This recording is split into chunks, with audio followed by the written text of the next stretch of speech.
Welcome to World of Monsters, I'm Monster Master Arthur, and welcome to Monster Mods, Monster Modifications. And in this episode, I'll be showing you how I created the Demogorgon figure for this video, and do check it out if you haven't yet. It's the Demogorgon versus a xenomorph, more specifically a xenomorph drone. Speaking of which, there will be a little bit of a bonus near the end of this video. At this point, I don't believe there's a Demogorgon figure out there, but I've heard that there's going to be a toy produced. So if you do want your own Demogorgon figure, stay tuned. Now for the Demogorgon of Stranger Things, I found this figure to work with, and it's the figure of Pumpkinhead. I believe it's a McFarlane figure, and so I found the body to be the closest to the body of the Demogorgon. So that's the figure I used. Now, some things that we don't need on this figure will be the tail, the bumps on the back and the arms and the legs, as well as the elongated foot area. Now, this model that I bought was used, and actually the left hand on it was broken and glued back on so it doesn't turn. And I wasn't going to fix this or worry about it too much, as I needed this figure ready for filming ASAP. So starting out, we're going to be using a sharp blade, such as an X-Acto knife. And here I created basically a dotted line with a marker showing where I'm going to be cutting the face off. I'm not going to be removing the entire head, but just a large portion of it. I'm starting off with removing the knobs on the back and shoulder area. Of course, when using a sharp blade, be cautious and do take your time with these. There's also, of course, other tools you can use to remove these larger amounts of plastic. What's nice also with this figure is that the underpainting color of the plastic is black. So once you remove parts of it, the removed areas don't drastically stick out, and they're easy to work over.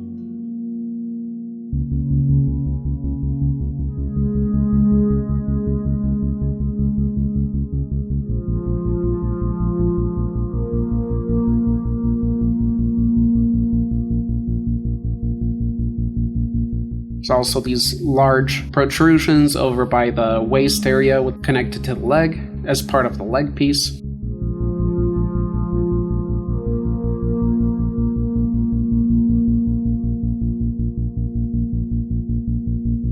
So I'm removing those pretty much completely. Next, I remove the tail, and the tail is wired inside, so you can bend it to different positions, so we'll definitely save that for possible future use and possible future Monster Mods episode.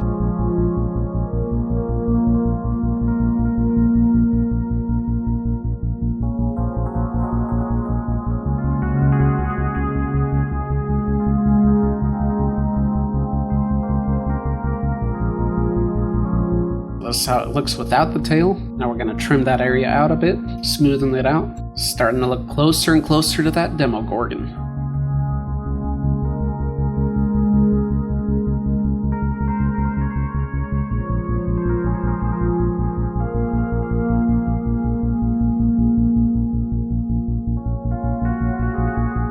We removed most of the knobs. We still have some on the legs and arms.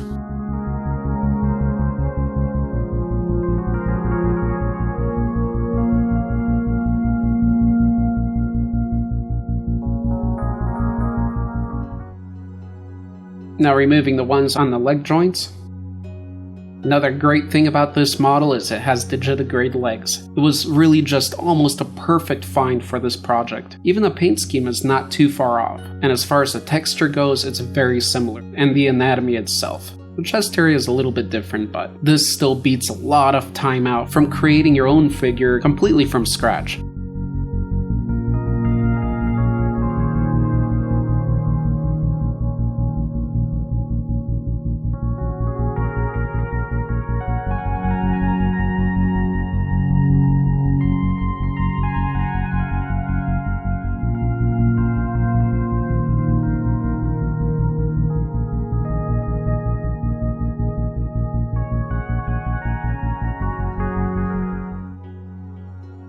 Now I marked the parts on the foot regions that will be removed. I found these again, overly long and not even fitting too much for the Pumpkinhead figure. But when you look at the length of the arms and the torso and how they hang down and how far they reach, it makes sense proportion-wise. So we're not gonna shorten them too much, as the arms would hang too low to the ground, but we will shorten them significantly, as you can see here.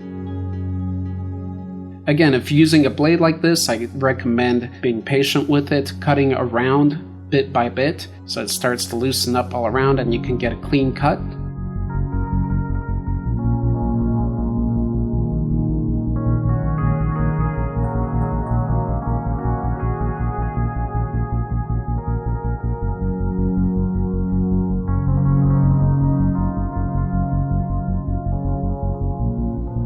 Second one removed. Smoothened out the back bottom area a little bit here, taking off small chunks of plastic with each slice. Working on some more smoothing on the other sliced off areas.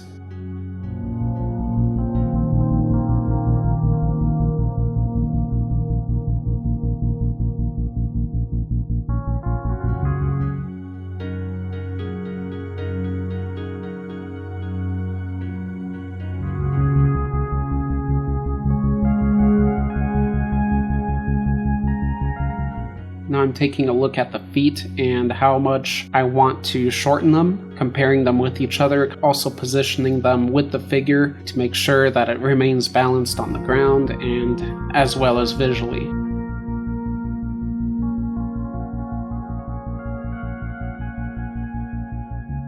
This took a little bit of time, and to help me out I found my Dremel tool finally.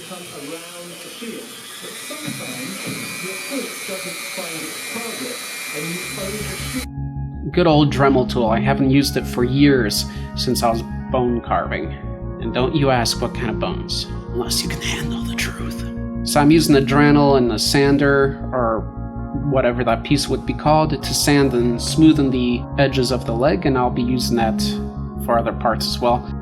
Now, considering this is plastic, high-speed sanding like this will, one, make a mess, and it will do some melting as well. So it's best to figure out your own favorite way and most effective way to get this done. So I went back and forth, adjusting different parts to make sure that everything's going to connect and work well together. Here's some regular super glue that I used to put these together. I always prefer the gel type super glue, but the liquidy thin super glue also has its purpose out there. I just like the gel for most projects as it's far more controllable, and you do want to control that super glue because, well, you know how that works on your thin human skin.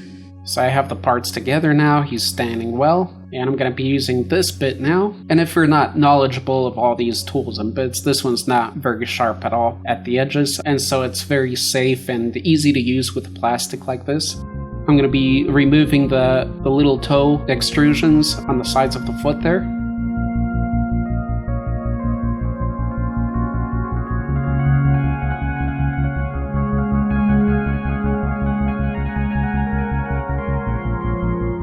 And first one off. One more to go. Okay, now that I have the toes removed, the feet applied, you can see that as far as the legs go, I find the balance looking a lot better as far as the length of the top part of those feet. They're really long in the original figure, and I think that's the third time I mention that. So no more about the feet. We're moving back up. Now I'm going to be removing the face, and originally I was thinking I would take the face off at more of a rounded angle and keep more of the head, but then I decided to remove more and more of the original face part here, and then cut off parts of the big rounded head to make it smoother. As in the Demogorgon, you don't see much of a head there, it just goes from neck to wider area and then into the leafy whole mouth area. I hope my description as leafy is clear enough as I'm speaking of those mouth parts on the Demogorgon. So the face is finally removed, and we can save that for later. We can even make molds off of it. We can use it for jewelry. We can use it for other monster mods. So cool little piece there.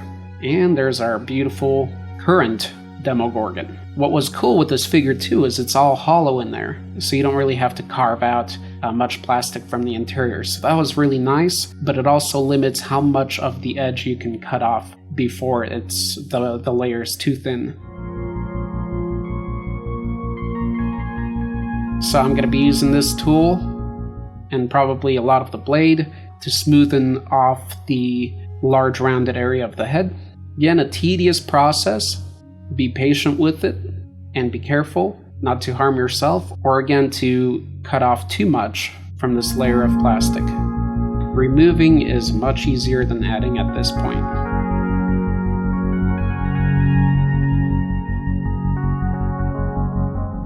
And here we go, a nice smoothened something. Black holed dark abomination.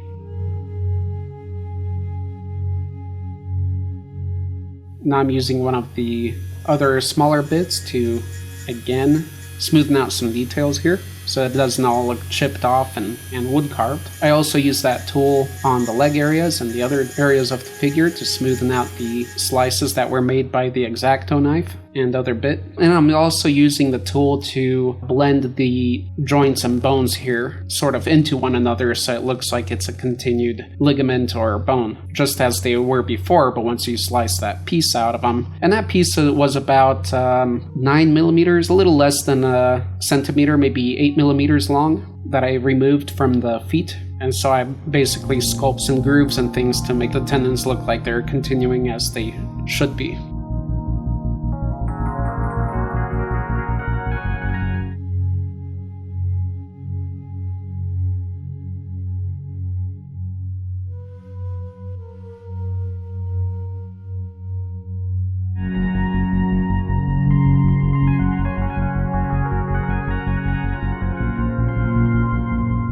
Here I got some polymorph plastic, which is an awesome, simple little wonder of our modern world. This stuff is awesome. You put it in the hot water. It doesn't have to be boiling, but it does have to be quite hot. And so I have to give another word of caution to be careful when working with this stuff, so as not to burn yourself too much. So I used that plastic, I warmed it up with water to make it malleable, basically sculptable, and then I formed this shape quickly with my fingers. It's sort of like working with wax, with hot wax, but it cools down faster and it keeps of course, more plasticky type of, more flexible, stretchy characteristic to it as it is a plastic. And once it cures, basically, it becomes very hard and really, really durable. It retains some bendiness to it, so it's basically shatterproof, but really hard and strong at the same time. So that first one was basically a test run, and I softened it again. And that's why this stuff is awesome. You can make something, if you're not happy with it, you can make tools with this. You can make whatever you want, jewelry, anything. And if you're not happy with it, just put it back in the hot water and pull it out and make it again. And what I also did playing with this stuff, by the way, is I mixed in a little of my acrylic black paint to basically make black plastic. And even when you remelt that plastic, basically, put it in the hot water, once you mix that paint in, it doesn't come off anymore. That paint you don't see it in the water even coming off anymore. So it becomes like truly mixed into the plastic. Some companies also sell some paint powders to do that with, but I found just regular acrylic paint works just fine. I don't know if the color is going to be as brilliant as the powder, but I would certainly think so.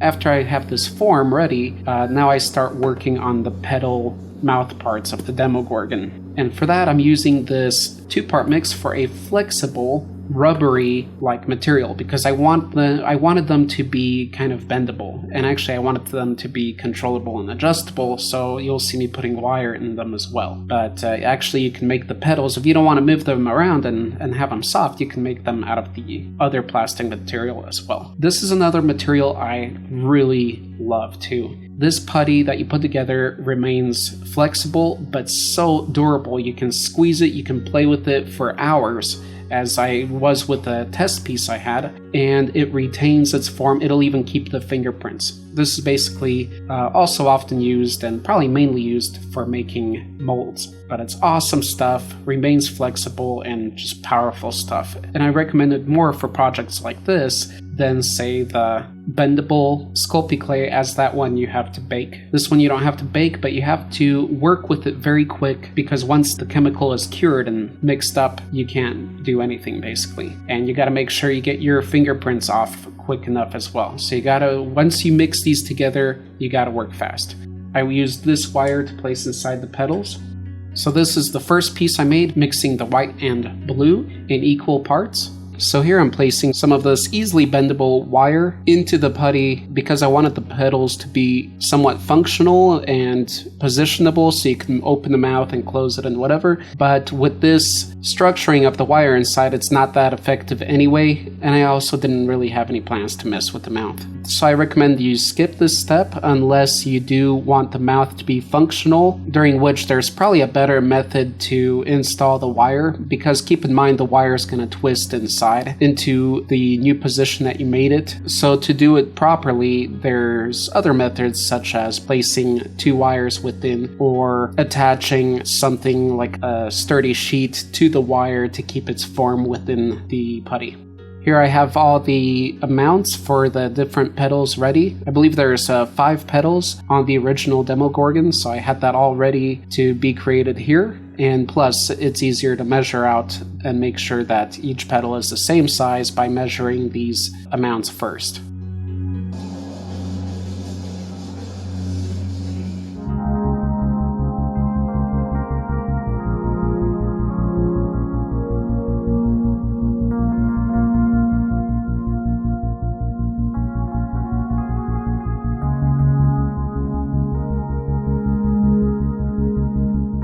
While I'm still working the shape that I want, I put the wire inside, trying as best to keep it in the very center of the structure.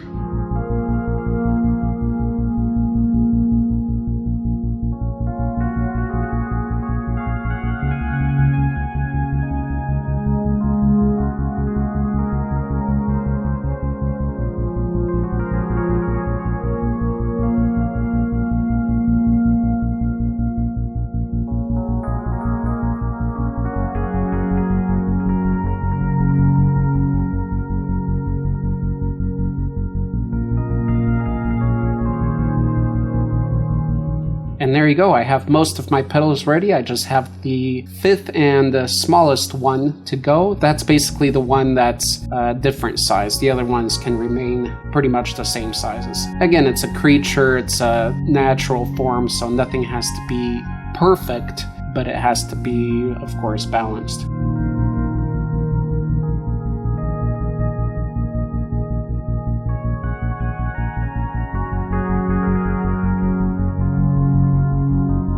I'm applying superglue to the wired extrusion, and that's what I'm going to attach to the hard plastic form that I created earlier. I found it better to place some somewhat, at least 2 near the same time, so that I can figure out the spacing and positioning.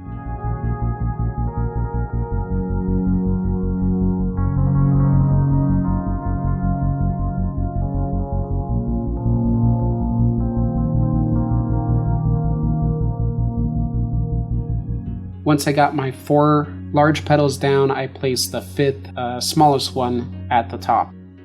And here they are, all glued in place. Put an extra super glue in there to make sure everything's a little bit better supported. And always remember that new placed glue will sometimes and often melt the old glue that's placed in, so apply it in small amounts and pay attention to how things are staying together. I used some more of the polymorph plastic to fill in some gaps, such as at the feet here. Now I'm creating the structure for the actual sort of inner mouth.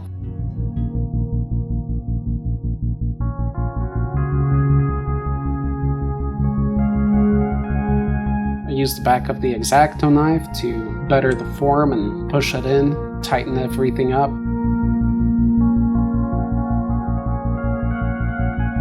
Once I have that in place, I fill up the little gaps with some more super glue to make sure everything stays together. And I did use the super glue under the inner mouth to initially get that stuck in place. I'm using some more of the polymorphic plastic to fill in the main portion of the gaps now. I use a toothpick to push them in. I also found that more effective than, for example, a fork or something metallic, as the plastic will stick to that more.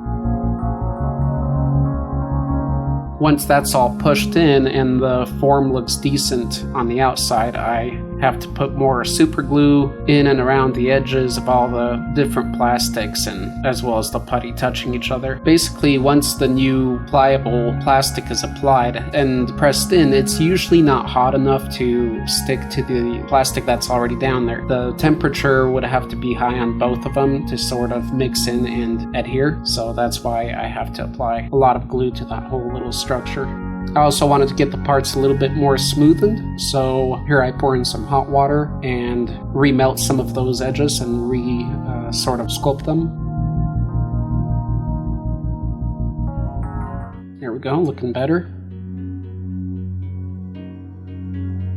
Now I'm applying some of the molding flexible putty to sort of tie in everything together so that the petals aren't sticking out, so we create the skin and the fleshy parts between the petals. So we're going to be doing that with this material now, so that everything stays somewhat flexible, so that if you move one of the petals, it's not going to crack and break something or pull something away. It's all going to be somewhat flexible and slightly stretchable, not too much, but definitely softer. So I'm just pushing that in, and keep in mind this stuff dries pretty quick, so you just have a couple minutes to really work with it. So you gotta be quick, you have to have everything already planned out, and your fingerprints will stay, so make sure you smoothen that out once you have your main form. I still want the sort of jaws or lips of the inner mouth to stick out a little bit to make that prevalent in the design. And that's what this level looks like. So now we're going to be working a little bit on the outside to start connecting the petals together with some flesh or putty. And here's just another example of how useful this polymorphic plastic is, as I make a little stand for myself to keep the Demogorgon up so I can easier work on it. So you just make your form. For example, here I place it on top, and I just have to make sure that I hold them up until it hardens, because otherwise it'll skew the shape, and you got yourself a stand. And remember, it's totally reusable, endlessly. Make sure you flatten it enough to take out the air bubbles when you mix it. So here I made a roll of the putty, I placed it around and flattened it out to connect the petals together into one fleshy sort of organ. So I worked around from the outside first to connect it with the rest of the head, and now I'm going to be filling up and hiding the gaps within the structure, within the mouth. Or face. Does the Demogorgon really have a face? Is it a mouth face? It's a fouth. Or a mace. Though mace is already a word, so it's a fouth. The Demogorgon officially has an organ known as the fouth. I roll up some more pieces and squeeze them down and try to blend it into the rest of the sort of petal structures as much as possible, so that it all, of course, looks as close as possible to being one piece of rubber or putty. Use a toothpick to smoothen it out.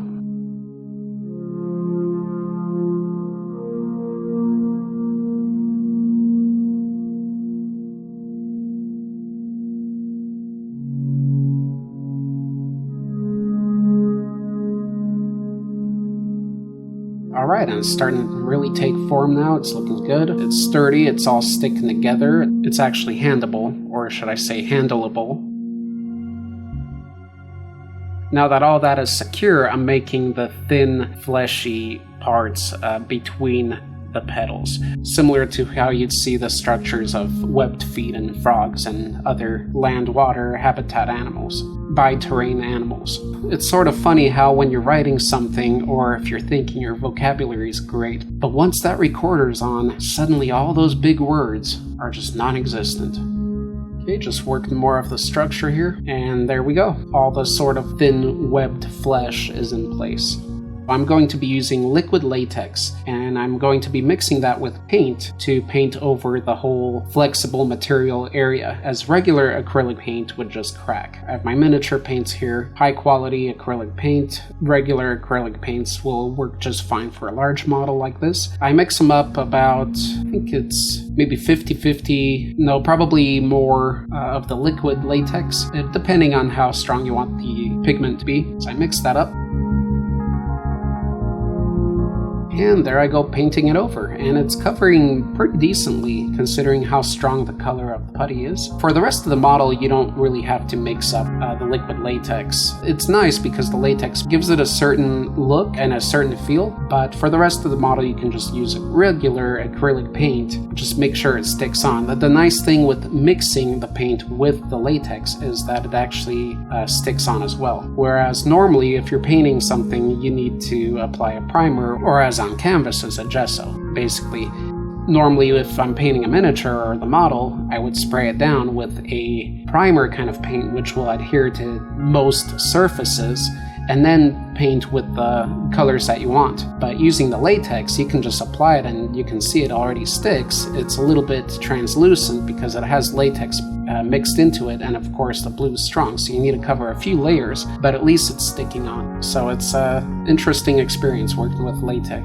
I mixed up a pretty basic gray color, and that's what I'm going to paint the whole face, mouth, the whole mouth with. And I believe that's my first layer of it. After that, I kept going and actually mixed up, I think, just black with the latex to keep the color dark because it's always easier to lighten it. So I just started applying black acrylic paint mixed with the latex. So here we have the whole mouth and head covered with the black latex paint mix.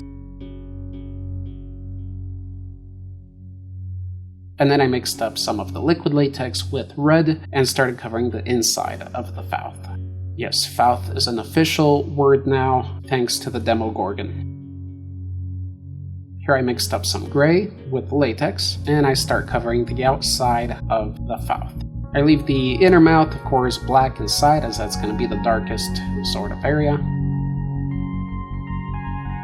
Now I'm going to be applying some of this basic skin color, so more of a fleshy tone, mixed liquid latex, to the edges of the petals, where teeth would basically go if the teeth were only at the edges of the sort of jaws, like as with us. But with the Demogorgon, the teeth go sort of almost all over the place. It's like an organized chaos of teeth, but they are present at the edges, they are present within the middles of the petals themselves. And there are many different sizes of them as well. And they're all fangs, they're all sharp teeth. I start blending the skin tone in a little bit more with the red and line the inner mouth with it as well. I believe I mix some of that tone with the red to create a sort of color in between that's a bit more fleshy and not just blood red, and started to blend that in. So I worked with the other colors, using one brush to sort of apply and the other one to spread out. You'll notice there's also a little bit of darker tint within the petals to give them some more dimension. Also applying some sort of like a black wash or black ink, like a little bit just thinner paint in the creases to give it more dimension and a realistic look.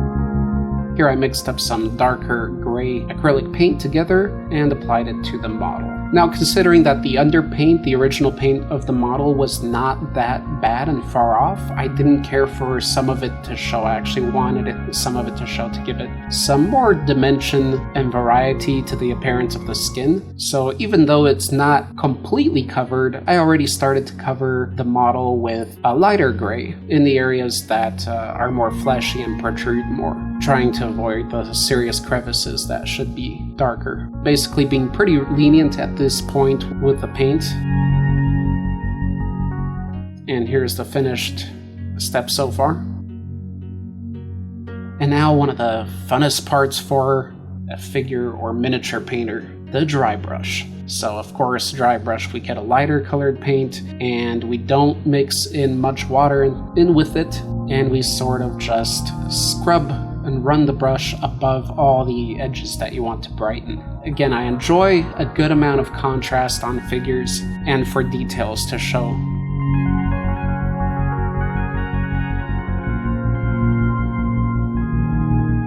And there we go. And you can see that a lot of that old paint is not really showing that much through, but it's still in there here and there. Again, none of this is the best way to do it, but it is one way to do it, and it is a pretty quick way to do it. Again, I wanted to get this done quick, but as best in quality as possible as well, as it was to be for the Demogorgon versus Alien or Xenomorph video. And now for the teeth. I'm using the polymorphic plastic. I have it all sitting in the hot water here. I pull off a piece up like so, and then I pull bits of that into my other hand and just roll out teeth like that. And I found that to be an excellent method, hence I shared it with you guys here. Here are my teeth, nice black bowl so you can see them clearly. A lot of teeth. You can never make enough teeth. You just keep making them until you start thinking that you're crazy. And that's when you stop. And that's when you probably have enough, maybe. But if you have too much, you can always just put that plastic in the hot water and stick it all together for use later. Now, latex after it dries can remain sticky to some degree, so one way to get rid of that is to apply baby powder. And if doing so, don't be as sort of head-on as I was here. Be a little careful with it, because then you don't want too much of it on and you have to clean a portion off, but when it falls into some crevices it gets even harder to remove. So anyway, after that's applied, the figure feels a lot better in the hand. And I found a good method to place the teeth down into the mouth is to put a blob of the super glue gel on something that of course you're going to throw away, and then grab the teeth with whatever way is easiest for you and dip one end of them into that glue and place them where you need them. And then you can always readjust them with a toothpick or as I am with the tweezers here. And there you go, the inner mouth is looking pretty good. Now for the petals. One petal done, 4 to go. If you want to downsize some of the teeth, you can use scissors to actually cut them, and a good spot to cut them is about halfway in the middle, because both ends are usually going to be sharp. So if you cut them in the middle, you've basically created 2 teeth, and that's a great way of creating even smaller teeth that would be really hard to do by rolling with your fingers, especially for those people with larger, thicker fingers. And there we have it. Teeth are placed. I made sure to place some little random ones here and there as well. I placed the longer ones within more of the center of the petals, as you see with the pictures of the original art and design of the Demogorgon. And they all, for the most part, sort of point inward, which makes sense, for if it would catch a prey or something with its mouth, it can grab hold of it. So just as you see with most animals, and clearly with snakes and some fish. Now I'm going to be mixing some liquid latex with white and black and applying some more sort of dry brush to the prevalent parts of the figure. If you have experience painting, you'll notice that once the paint dries, it always dries a bit darker than it was when you first applied it. I'm also fixing up some joints and edges where I possibly forgot to reach with the initial painting, such as the ball joints and things like that, because those are movable, so you have to wait till those dry and then move them to a different position and paint over the other side.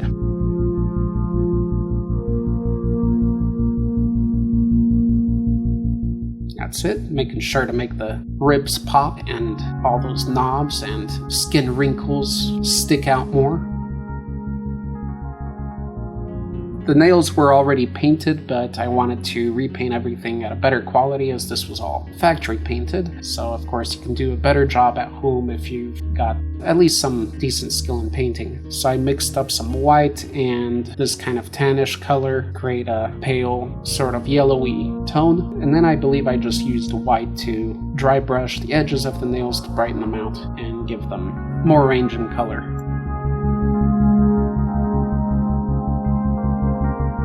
Using some more paint to touch up some details within the mouth.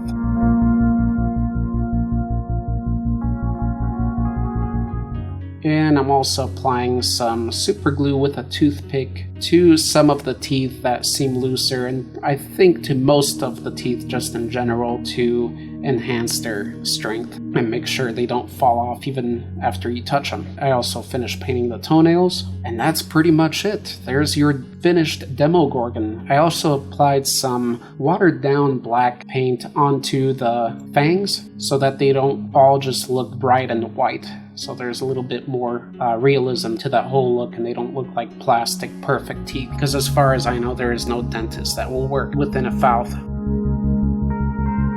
And there you have it.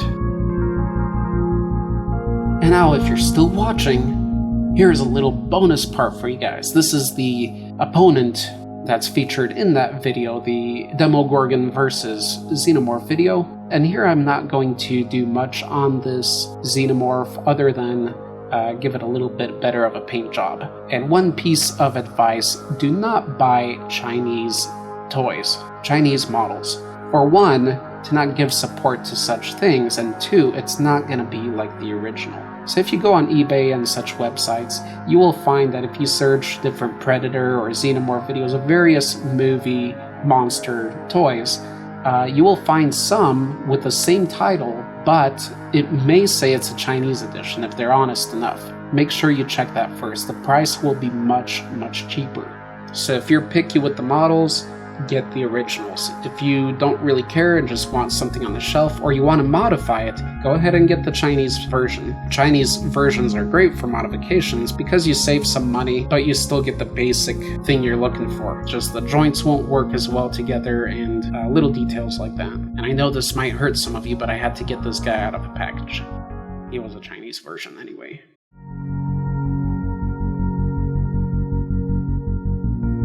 So there you have it, that's what he looked like out of the packaging.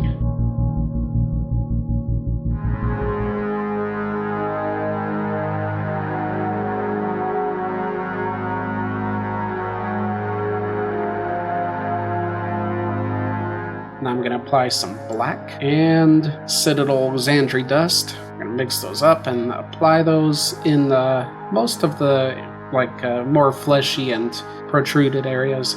Kind of lighten up the details, make it more visible, give it more of this alien feeling effect.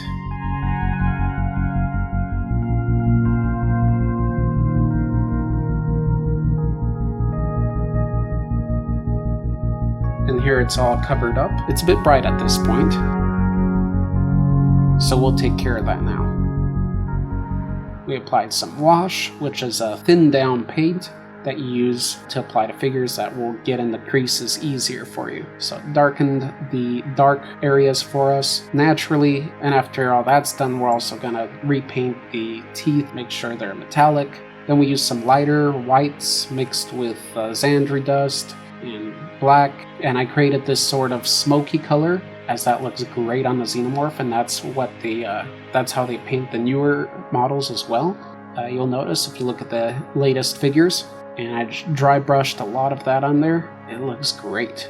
All the detail pops, and when you put it in great lighting, or as it was shown in the Versus video, it just looks excellent. There's a lot of detail on a Xenomorph, and it's just sad to miss it all out by giving it a bland, dark color. I thank you all for watching this video. I know it's probably a long one, and especially for watching the bonus as well if you did, and if you watched all the way through. Again, this isn't the best way of doing it, but I hope it helps someone out and give you some cool ideas for a next project. Make yourself a Demogorgon and be the only one out there, or before they start producing the toys, make yourself some Demogorgons and sell them out there. You probably make a nice amount of coin doing so.